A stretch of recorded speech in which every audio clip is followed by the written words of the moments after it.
Our theme for today's episode is make a scene. As women, we're trained to be obedient, docile, and quiet. I fail at those things. We're taught, don't ask for too much, don't talk about your accomplishments too much, don't share opinions that might upset people, don't rock the boat, don't make a scene, sit down, shut up. This episode is all about being disobedient, being bold, being disruptive in a good way. If there's a change you really want to see in your life or in the world, you're not going to create that change by being meek and passive. You have to be bold, decisive, and active. Ladies, it's time to make a scene. Oh, hey, I'm Susan Hyatt, and this is Go Time TV. This is the show about creating what you crave right now. I'm a master certified life coach, author, entrepreneur, motivational speaker. I'm also a mom of 2 college-age kids, and I'm married. And I've learned a lot in these 47 years. And one thing I've learned is that we're done with certain things. We're done with apologizing. We're done with hiding. We're done with pretending that we're not good enough to go after our goals and our dreams. So join me for these short episodes where I bring you on a journey and teach you how to get more of what you want. More time, more energy, more money, more intimacy, whatever it is that you crave, we're gonna create it right here on Go Time TV.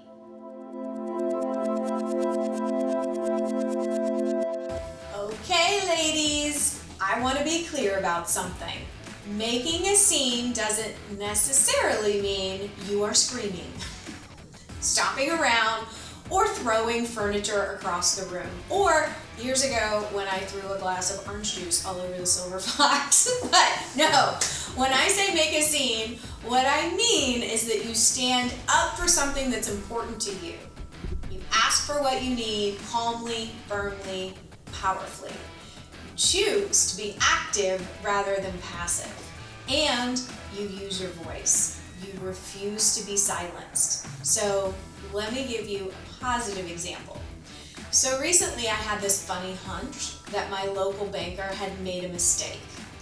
I filed an application that was very time sensitive, the P3, and needed to get it handled ASAP. And he told me it was being processed. But there was a strangely long delay, and I just had this intuitive feeling that something was up. So long story short, after some phone calls, including contacting his manager, I found out that my suspicion was correct. The banker had made a big mistake and never actually submitted the application. He told me he did, but he didn't. He either lied or he made a mistake. But either way, my application was kind of sitting there in limbo land, unsent and forgotten. And if I hadn't made a scene, my application would have probably gotten lost in the shuffle and would still be sitting there unsent to this day. And I had to make a scene and stand up for myself in order to get the situation sorted out. And look, I wasn't rude. When I talked to people, I didn't scold them or curse at them. Just simply stated what had happened and kept pushing until it was resolved. I refused to back down. And this is what I mean by making a scene. It's about being active instead of passive. And it's about making sure that you are treated with respect. No more allowing people to walk all over you. You're a queen, not a doormat. Okay. So that story I just told, that's just one example of a time when I had to make a scene in order to get something done. I've got tons of other examples, and I bet you do too.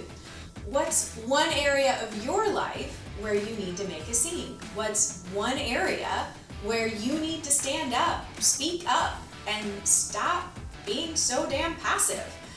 Whatever it is, it's time to make a scene. It's time for the question of the day, and this is the part of the show where I share a question for you. Yeah, you, the beautiful person who's watching right now. Here's our question of the day. Who is a strong, bold, confident woman that you admire?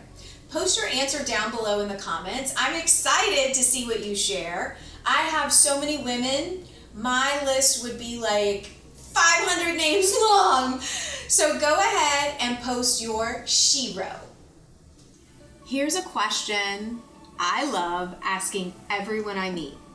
What's something small, inexpensive, or free that makes you feel rich?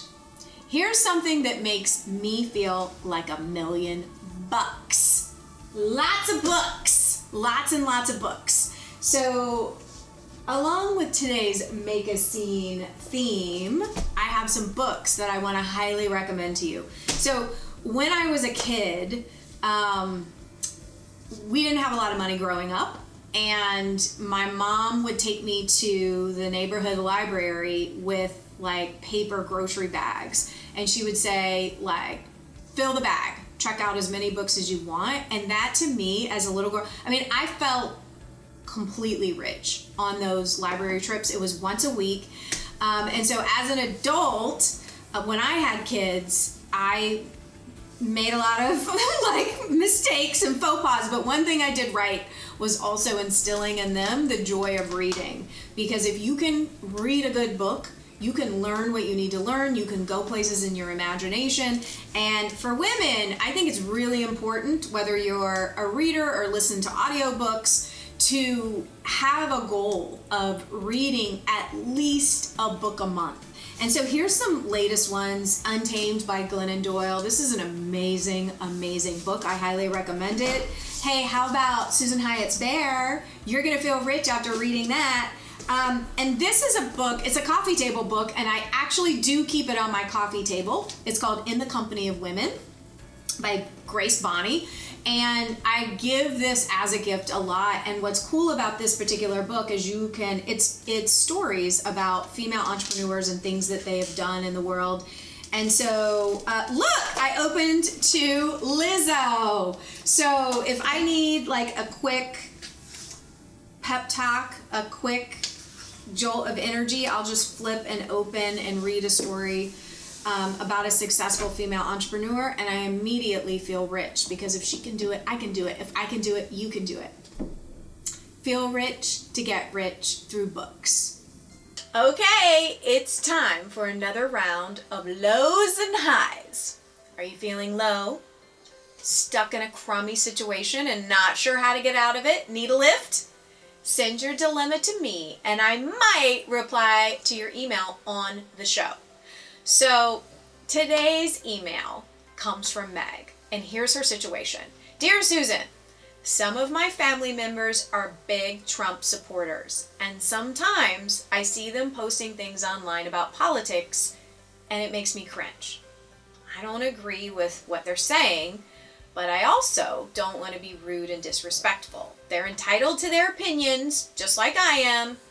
And I guess my question is, how can I be brave enough to share my viewpoints online? I tend to be very private and quiet, maybe too quiet, and I want to make the world a better place, but I'm afraid to speak up. Any thoughts? Ooh, Meg, I've got a lot to say on this topic.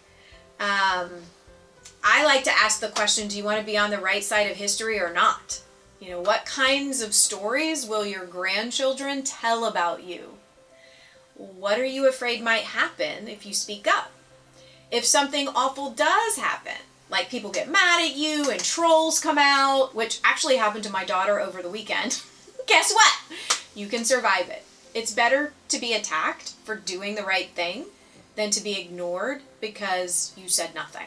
So how do you find the courage to speak up for what's right? It starts with your mindset. In every situation, you have two options. You can allow yourself to think a low quality thought. This is a thought that causes you to feel stuck, trapped, depleted, tired, powerless. Or you can choose a high quality thought. So for example, a low quality thought is, it's not safe for me to speak up. I will be attacked. I can't handle it. And a high quality thought is, it's important for me to speak up. I might be attacked, and so what? I can handle it. When you start thinking high quality thoughts, your life changes. So Meg, I want you to get out there and make a scene. Post what you think. Drop some hashtag facts on your misinformed relatives and write an essay and get it published. Start using your voice in a new way. Please write back and let us know what happens for you. I want to hear how you decided to make a scene. And remember, when you're facing a problem in your life, ask yourself, am I thinking a low quality thought right now or a high quality thought? And ask yourself, what's the high quality solution to this problem?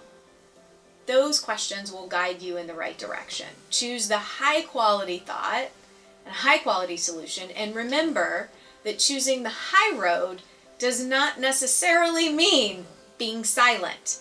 Taking the high road might mean being gracefully poised, well-informed, strong, powerful, speaking with intention, doing what is right, not what is easy. Do you want to become in demand? If you run a business or work as a consultant, coach, or freelancer, this is for you. In Demand is a training program to help you create and sell your services online. Never worry about finding enough clients again. We teach you how to become a sought-after service provider with sold-out programs, client docket that's completely full, and so many inquiries pouring into your inbox.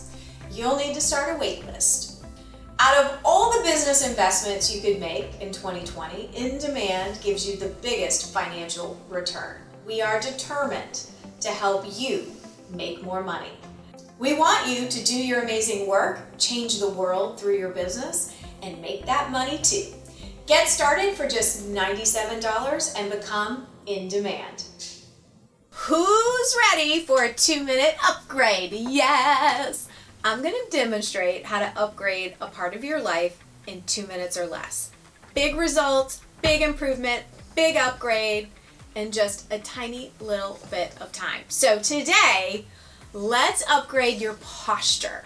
This upgrade is free, quick, simple, and it changes how you feel and how others perceive you. So here's the thing. I'm actually sitting on my knee, which probably isn't great for my back. But let's pretend I'm going to get on a Zoom, and I notice that half the time I'm like hunched over. It's important, right? If I'm going to be on camera, just a simple sitting on your sits bones and rolling your shoulders back so that you're opening up your heart center, you're framing yourself well in a powerful way. Something else that you can do, let's say that you're not sitting behind a desk, let's pretend that you're standing. Right now I have a camera in front of me. So if and I'm guilty of this sometimes, if I'm like hunched over and talking like this, it's going to deliver a really different message than what I intend to, which is more feet planted, shoulders back, engaged with the camera. Another tip, with posture and with energy that you want to express if you're in front of a camera, whether it's still photography or video camera, is that you want to look at the lens like I'm doing right now. Look at my eyes. I'm looking at that lens like I'm having coffee with a friend, and I'm saying, I love you. So if you ever hear yourself saying I'm not photogenic, it's a lie. You immediately become photogenic when you look at that camera with love. So shoulders back, firmly planted, correct your posture, and send a completely different message. This has been Go Time TV. If this show brought just a little positivity into your day, click the thumbs up below or comment wherever you're watching it. Do it. Boom. And subscribe so you never miss an episode. I want you to get out there and create what you crave. Don't wait, don't hide. Whatever you want, whether it's a healthy new daily routine, a meaningful new career, more money in your bank account, more quality time with your family, go get it. No matter what is going on in the world right now, it's always the right time to go after your goals, advocate for others, make positive changes, and upgrade your life. The right time is right now. I'm Susan Hyatt saying bye until next time. You only get one life, make it count. It's go time.